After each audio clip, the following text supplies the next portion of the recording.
Move on with your emotional baggage. Why do they call it emotional baggage? They should have called it grief case. Just lost the perfect chance to call it something way cooler. I was just thinking, where are your cheap jokes in this episode? You pulled your walls down, and instead of coming to play with you, they came and stabbed you. It's Valentine's month.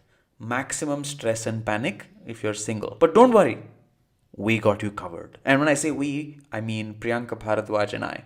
Priyanka is a good friend of mine. You've probably seen her on this channel before. She ran a relationship consultancy service for the longest time called Marriage Broker Auntie. She's also a matchmaker. But more than that, she's a good friend of mine. And I had so much fun recording this with her. It's one big uncut recording, which we've broken up into 4 different parts. You will see it on every Tuesday of the month of February. Sit back and enjoy. Valentine's Day is approaching. At least when we're recording this episode, it's about 10 days away. But maybe you see this on Valentine's Day. A lot of people have the pressure to be with someone on Valentine's Day. And when there is so much pressure, it leads to a whiff of desperateness. You just want to do something nice with someone. Is it okay to be by yourself on Valentine's Day? How does one not give in to the pressure of, okay, let me just date this Valentine's Day, see where it goes? I think being in love is a state of mind, but trying to find love is a wild goose chase. On Valentine's Day, you can switch off from social media and do the things that you actually enjoy doing on your own or with somebody else. The goal should really just be to have a good time. Get into something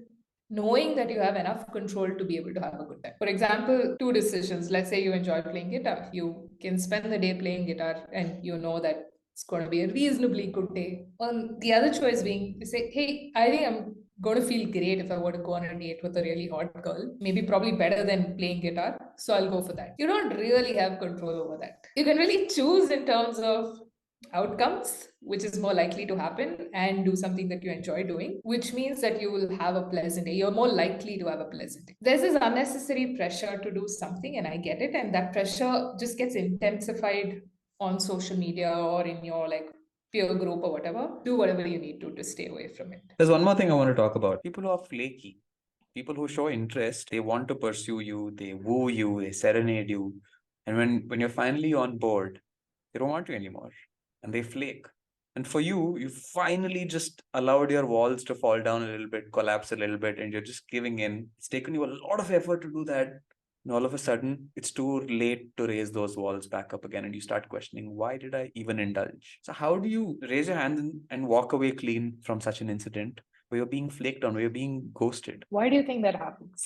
Why do you think you feel bad? Why is it that you're filled with regret? Ego. It's this massive balloon, somebody came poked and then blast. Then you want that ego back. You want to get a new balloon. Is that it? You don't want to get a new balloon. You actually want the same balloon back. Yeah, that's true.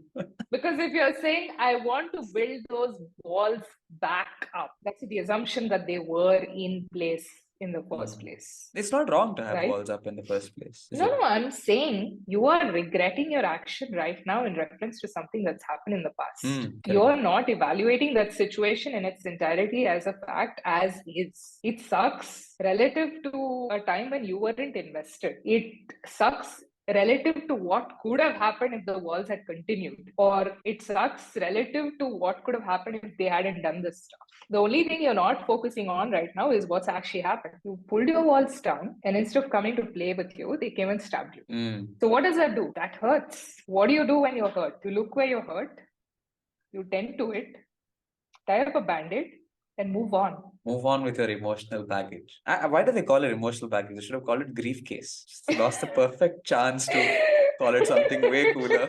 I was just thinking, where are your cheap jokes in this episode? But yeah, you got to move on. You got to walk away. You got to walk away from it with your grief case and open it to somebody else. Hang on for a second. If you reached this far in the video, then do consider subscribing to my channel and liking this video, because it tells YouTube to send more traffic my way, and that really helps me out. It's free for you, but it does help me out. Now back to the video. I mean, I don't know if you've noticed children when they fall, right? When they're running around and they fall. You know what's the first thing they do? They cry and go to their mom. No, then? They look around to see if anyone saw them fall. Oh, yeah.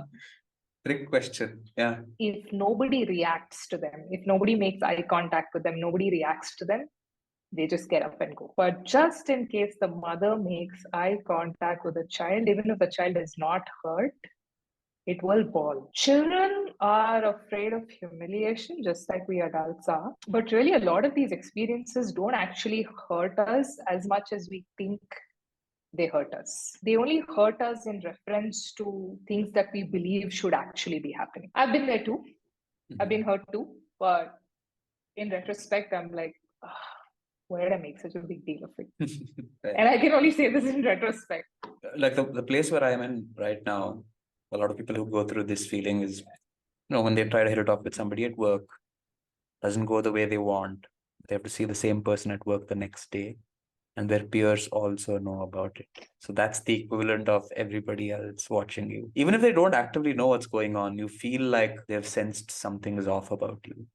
And that's what makes you feel like, oh, why did I do this in the first place? I don't know if you said this.